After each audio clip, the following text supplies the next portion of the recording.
behind closed doors. In a small estate lived a happily married couple, John and Rita. John was every woman's dream: kind, caring, loving, rich, handsome, and a devoted family man.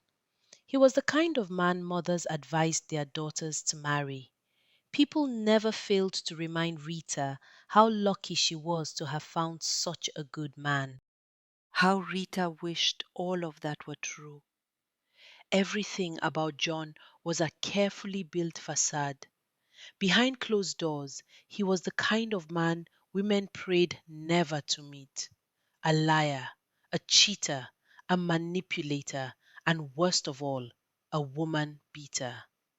Unfortunately, he was married to Rita, a well trained girl from a good home, what people like to call wife material. Rita always turned a blind eye to John's lies and infidelity. She never spoke about the domestic violence she suffered in silence. Instead, she cried alone, hoping, praying that one day he would change. Nobody knew John's true nature except Sandra, Rita's childhood best friend and the only person she confided in. Sandra constantly advised her to speak up, report him to the police, or leave the marriage. But Rita always shook her head in denial. It wasn't that she didn't want to run away, but who would believe her? Not John's family, who worshipped their golden son. Not even her own family, people John had helped financially, people who were indebted to him. To them, Rita's marriage was a blessing to the entire family. One day, Rita and Sandra went out together.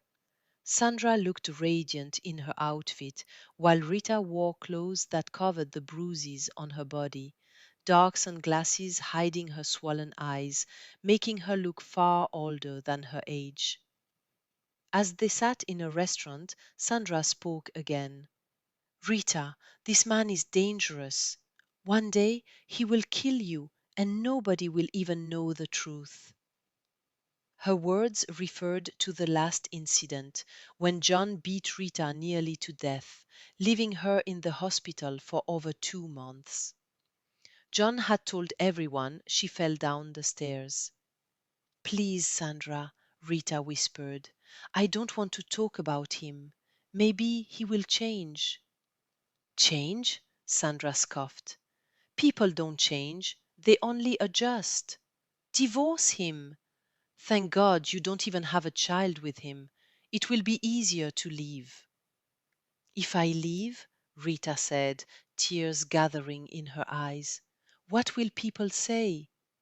Who cares? Sandra replied. Are they the ones receiving the insults, the slaps, the punches? Later that day, Rita returned home, Sandra's words echoing in her mind. She went upstairs to take a shower, but when she opened the bedroom door, her world shattered. John was on their matrimonial bed with another woman. Rita burst into tears.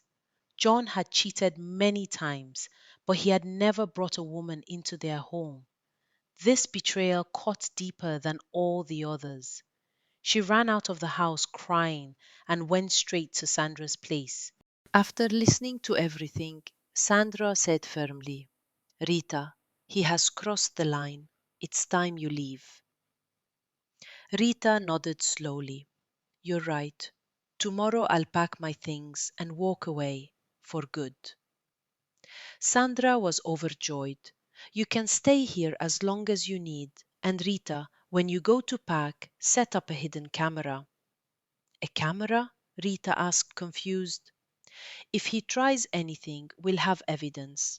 You always protected him to protect your marriage, not this time. Rita agreed. The next day, Rita returned home. She placed the camera at the foot of the stairs, hidden behind a vase, and went upstairs to pack her clothes. Moments later, an angry John stormed into the room, raining insults on her. You foolish woman! Where do you think you're going? he shouted, his eyes burning with rage. I'm leaving, Rita said calmly, without looking at him. John laughed bitterly. Leaving? You are nothing without me. What will you tell people? That your perfect husband chased you away? Rita ignored him and walked out with her suitcase. This enraged John. He blocked her path and slapped her hard. Tired of the cheating, tired of the abuse. I just want to leave, Rita shouted, something she had never dared to do before. Blinded by anger, John struck her again with such force that she lost her balance and tumbled down the stairs. Silence filled the house. John stood frozen at the top of the stairs, staring in horror as Rita lay motionless, blood pooling around her body. She slipped and fell down the stairs, John told everyone afterward, and they believed him, mourning the loss of such a good man's wife. But Sandra knew the truth. One day, as she sat mourning her friend, a memory struck her like lightning. The camera! She rushed to Rita's house with the police. As officers arrested John, Sandra retrieved the camera from behind the vase. The footage was played in court. John confessed to everything. He was charged with domestic abuse and manslaughter. The video went viral, and those who once praised him now cursed his name. Sandra found peace knowing Rita finally got justice. She began speaking publicly against domestic violence, helping many women trapped in abusive marriages. Rita's voice was no longer silent.